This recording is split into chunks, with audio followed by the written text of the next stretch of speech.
All right, let's jump right in. We're going to tackle a huge question today, one that really shapes every single business you can think of, from your local coffee shop to the biggest tech companies in the world. We're talking about a company's financial strategy. Is its only job to make a profit, or is there something bigger, something more important going on? So, what is a company's real job? The easy answer is just to make money. But it turns out how they make it and who they make it for is a lot messier than you might think. We're going to unpack the two major philosophies that are constantly battling for control in the business world: the sprint for short-term profit versus the marathon of building long-term wealth. Okay, so before we dive into that big debate, we've got to make sure we're all on the same page. What even is finance, really? It's not just about bean counting or staring at spreadsheets. It's a whole way of thinking. At its heart, finance is basically the art and science of managing money. It's all about how a company brings in cash, how it decides where to put that cash to work, and how it juggles everything to stay healthy and keep growing. Think of it as the strategic brain behind every single dollar that comes in and goes out. And hey, this isn't just for Wall Street types. Seriously, understanding these ideas can help you with your own money. It's the foundation for any smart investment, and it's what separates the businesses that thrive from the ones that, well, go belly up. It's all about making smart choices to deal with risk and create real value. So for the longest time, the answer to that big question, what's a company's job, was super simple. It was all about one thing: maximizing profit. This was the old school traditional way of thinking that ran the business world for decades. And the logic behind it? Incredibly straightforward. Your profit is just all the money you bring in, your revenue, minus everything you spend, your costs. So the game was simple. Sell as much as you can and cut your expenses down to the bone. Whatever's left over, that's your profit. Easy, right? Well, maybe a little too easy.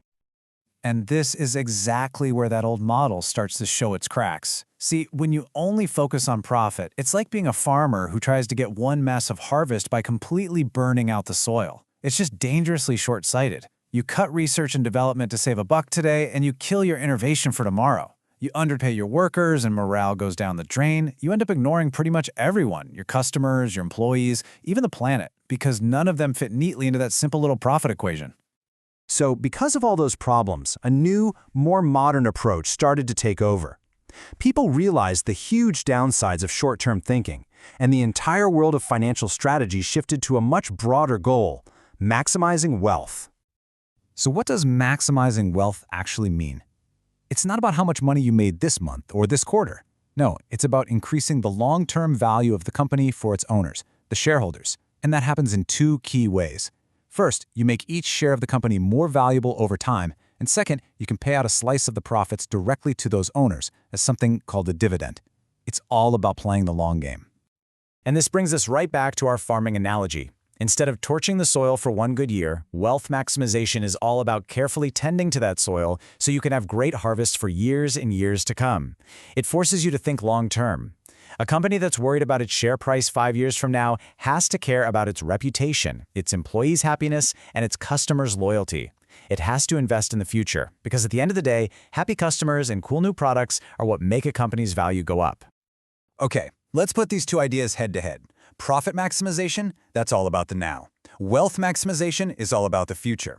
The profit-only approach often just ignores risk, while the wealth approach is all about managing it. Chasing profit can mean neglecting everyone but the owners. Building wealth means you have to consider everybody: your employees, your customers, society as a whole, if you want to build something that lasts. It's a fundamental shift from just looking at one number to getting a holistic view of the company's total health. All right, so we've established the goal is to maximize wealth. But how do companies actually, do that? This gets us to the absolute core job of a financial manager. Their entire playbook is built around this one big idea. Pretty much every major financial choice a company makes falls into one of these three buckets. First, the investment decision. That's asking, where should we put our cash to get the best return? Next is the financing decision. Where are we going to get this money in the first place? Should we borrow it or sell off little pieces of ownership? And finally, there's the dividend decision. Now that we've made some profit, what do we do with it? Do we pour it back into the business to grow even more, or do we give it back to the owners? And every single one of those questions is answered with that one goal in mind: increasing long-term value for the shareholders.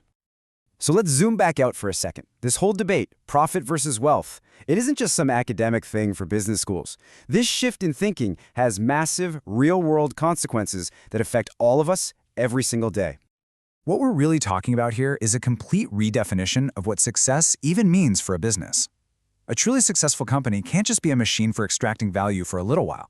It has to be an engine for creating sustainable value for its investors, for its employees, for its customers, and for the communities where it operates.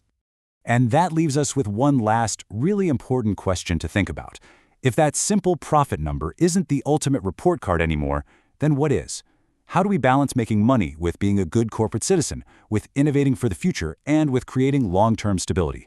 That is the complicated, messy, but absolutely fascinating challenge at the very heart of business today. Thanks for joining me.